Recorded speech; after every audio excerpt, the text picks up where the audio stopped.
Crazy for the natural Botox, so I'm going to show you how I do it, which is a little different than what's all over TikTok right now.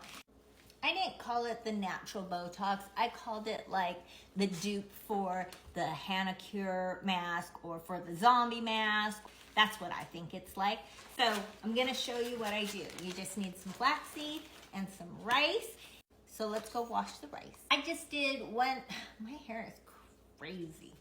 I just did one little rinse. I take some cheesecloth and I put it in a dish. Put that rice in there. This is about a 1/4 cup of rice. I take 2 tablespoons of flaxseed.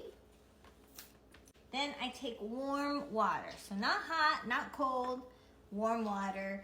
And I'm going to add about a cup.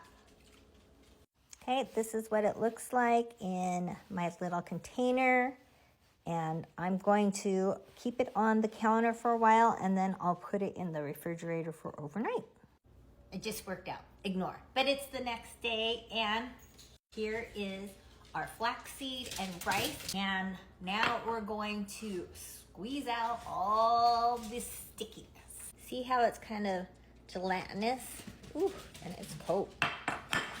Those are my dogs playing. Look at that. Already you're seeing some of the starch from the rice and you're seeing kind of this gelatinous liquid.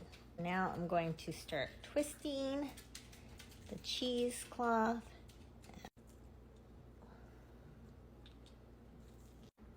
It's definitely a little messy and a little slimy.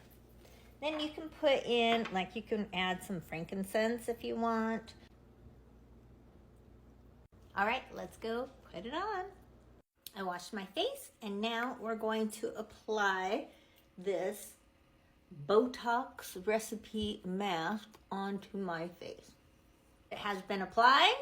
I'm going to go ahead and now let this sit on my face for a good 10, 15, 20 minutes. Once I look a little bit like a zombie, I will come back.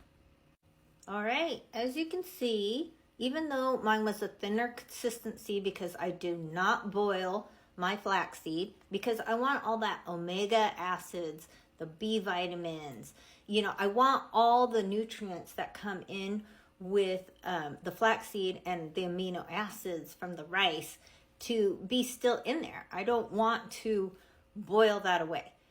So it's a little thinner, but as you can see, my face is still very zombie-like. So I'm gonna rinse it off. My skin feels and looks more taut. My pores look better. Is it natural Botox? Yeah, no, probably not. But all those antioxidants, all those amino acids, the B vitamins, all those really good ingredients are being applied to our skin. And look at that. I'm 53 years old. I'm gonna store this in the fridge, in my container. You can do it every couple days if you'd like. You could even do it every day if you wanted. I am now gonna go ahead and put on a moisturizing mask and let that sit for a while. But yeah, homemade Botox, I think it's worth it.